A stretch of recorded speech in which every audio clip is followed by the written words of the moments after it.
In the today's lecture, we are going to cover the system of tolerance, system of fit, and what are their important parts. So, while starting, we can see the standard industrial temperature for the maintenance and measurement of system of fit and tolerance is about 20 degree Celsius.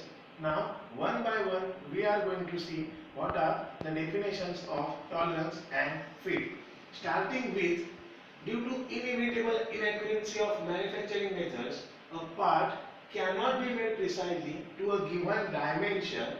The difference between maximum and minimum limits of size is called as tolerance, and when two parts are to be assembled, the relation resulting from the difference between their sizes before assembly is called as fit.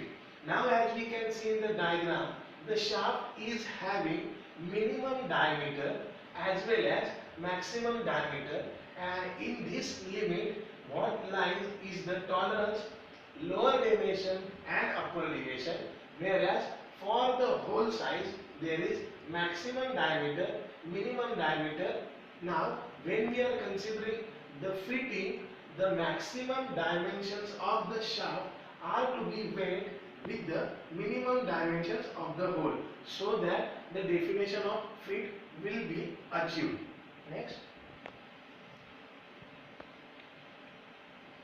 tolerance. How to decide tolerance? Now there are three main functions. Functional requirements of melting part is the basic criteria for the determination of tolerance.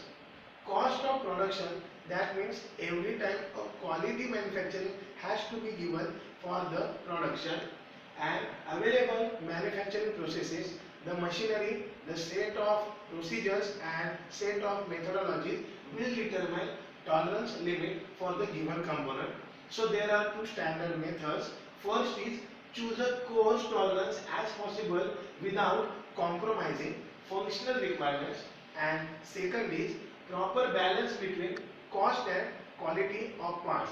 Now the second statement gives that compromise of quality of parts is not at all acceptable, whereas maintaining the quantity and maintaining the quality of the component should not rise the cost of the manufacturing processes.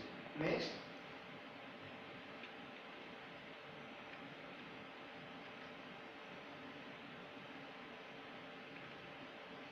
for hole, what the conditions we can get are maximum hole size, that given by maximum dimension minus basic size will clearly give the upper deviation for the hole, and minimum hole size minus basic size will give the lower deviation.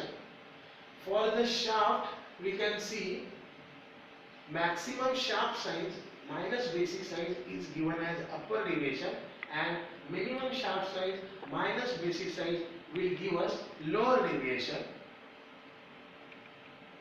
Now in this diagram, what we can see is that on the very left corner, basic size of the shaft has been given. Then minimum size means acceptable region where the shaft can be manufactured.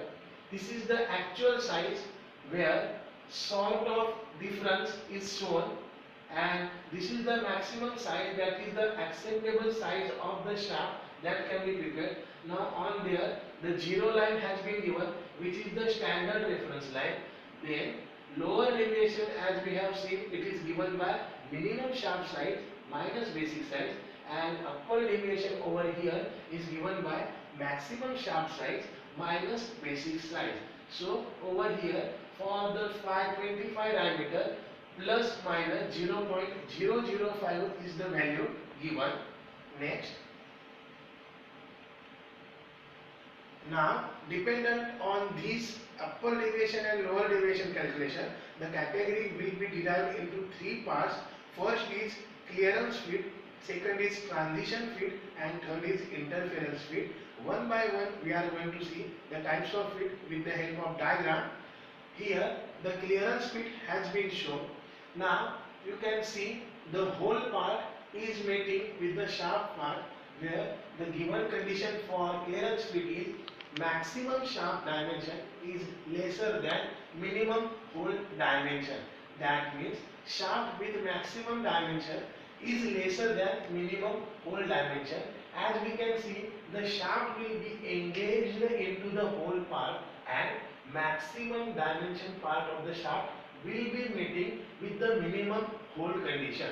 Therefore, feet is equal to condition of looseness or tightness between two mating parts being assembled together. That is explained over here. Two mating parts of different components for shaft and for hole, when they will meet together, that will be called as feet. Next, interference feet. Now this is the second part of the feet where shaft and hole are crossing together, and it has been shown that hole minimum dimensions is lesser than shaft maximum dimension, or in other words we can pronounce it as a maximum hole size is lesser than minimum of the shaft size, as clearly shown in the diagram. Next, this is the last type of fit we are going to see, that is the third part, transition fit. As the condition has been given, it is obtained by overlapping of, please remember the word overlapping of, tolerance zones of shaft and hole. Now you can clearly see this is the shaft where its maximum dimension is overlapping minimum dimensions of the hole size. For example, a bearing that has to be fitted onto the shaft performs the transition fit, and for such type of fitting, the general common procedure used is to have expansion of bearing by using some thermal methods and then fitting onto the shaft so that overlapping will be suited. But it does not guarantee neither clearance nor interference fit. That means the transition fit is only used when we want to produce a rigid coupling or a rigid assembly of shaft and hole. Next, now we will see through this slide. To obtain different types of fit, it is general practice to vary tolerance zones of one of the mating parts. That means either on a shaft basis maximum size or on the hole basis minimum size, one size can be varied so that the combination of mating parts can produce a good number of tolerance zones which are acceptable. In the first diagram, it is classified into two segments, hole basis system and shaft basis system. In the first diagram, we are going to see hole basis system. Now we can see the basic size of the hole has been given on the leftmost corner. Shaft with three different dimensions have been shown. Very first shaft will introduce clearance fit. That means shaft can easily go and come out of the hole size. In the second diagram, transition fit, very less efforts are required for the mating of shaft and hole. The fit will be made, and in the interference field, the shaft will be having more dimension than the hole, so expansion of hole will be required in order to make the parts. Hole based system is the size of hole kept constant and shaft size is varied to get different fits. Second system is shaft basis system, where size of the shaft will be kept constant and hole size will be varied to get different parts. That means here in the second diagram, basic size of the shaft is kept constant and hole size will be varied in order to obtain first clearance fit, second transition fit, third interference fit. In the clearance fit, we can see the mating parts are not having any cross. That means the obtained fit is of use. The fit will be continued in the next lecture. Thank you.